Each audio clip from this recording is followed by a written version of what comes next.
اگر پاکستان کے جو اس ٹائم موجودہ ٹیکس کا سسٹم ہے، اس کے بنیادی جو فنڈامنٹل کی چیلنجز یا پرابلمز ہیں، وہ میں آپ سے پوچھوں تو آپ کون کون سی چیزوں کو آئیڈینٹیفائی کریں گے سر؟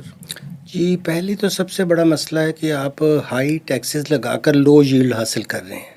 ٹھیک ہے، یعنی ٹیکس ریٹ زیادہ ہیں. جی، اور آپ کا جو اس سے آتا ہے آپ کو ٹیکس وہ بہت کم ہے. ٹھیک ہے. تو یہ ایک بہت کلاسک کیس ہوتا ہے کہ جن ملکوں کے ٹیکس سسٹم خراب ہوں ان کے اندر یہ بنیادی خصوصیت ہوتی ہے کہ وہاں ٹیکس ریٹ ہائی ہوگا اور آپ کو جو اس کے بدلے میں ٹیکس ملے گا وہ کم ہوگا. اس کا مطلب ہے لیکیج بڑی زیادہ ہے سر. جی، دوسرا وجہ یہ ہوتی ہے کہ جب آپ ٹیکس ریٹ زیادہ کرتے ہیں تو جو اوپر کے امیر لوگ ہوتے ہیں ان کے پاس تو بہت سے ذرائع ہوتے ہیں، چارٹرڈ اکاؤنٹنٹ ہوتے ہیں، ٹیکس لائر ہوتے ہیں.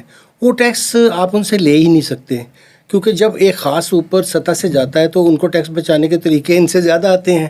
تو اصل میں جو نیچے کے طبقے ہوتے ہیں وہ پھر ٹیکسوں سے اتنا زیادہ پس جاتے ہیں کہ ان کے اندر بھی آپ دیکھیں جسے ہم اکنامکس میں ایگریگیٹ ڈیمانڈ کہتے ہیں نا، وہ کم ہونی شروع ہو جاتی ہے. اب آپ دیکھیں کہ اس ٹیکسز کی وجہ سے اب اربن مڈل کلاس کے لوگ بھی بچوں کو پڑھانا چھوڑ رہے ہیں. اب اس سے بڑی کیا ٹریجڈی ہو سکتی ہے کہ وہ 40-50 لاکھ دے کر بچے کو ڈنکی پہ بھیجنا جس کی آپ کو پتہ ہے پہنچنے کے چانسز کم ہیں، اور 40-50 بچے کی ایجوکیشن پہ لگا کے اس کو کسی قابل بنانے کے، یہ اس ٹیکسوں سے برا حال ہوتا ہے. کیونکہ ظاہر ہے یہ 40-50 پہ جو خرچ کرتا ہے وہ ٹیکس سے تو نہیں دیا ہوتا نا، اس نے بھی کہیں سے مانگ تانگ کے ادھر سے کیا ہوتا ہے. تو یہ پورے معاشرے کے فیبرک کو خراب کر دیتی ہے.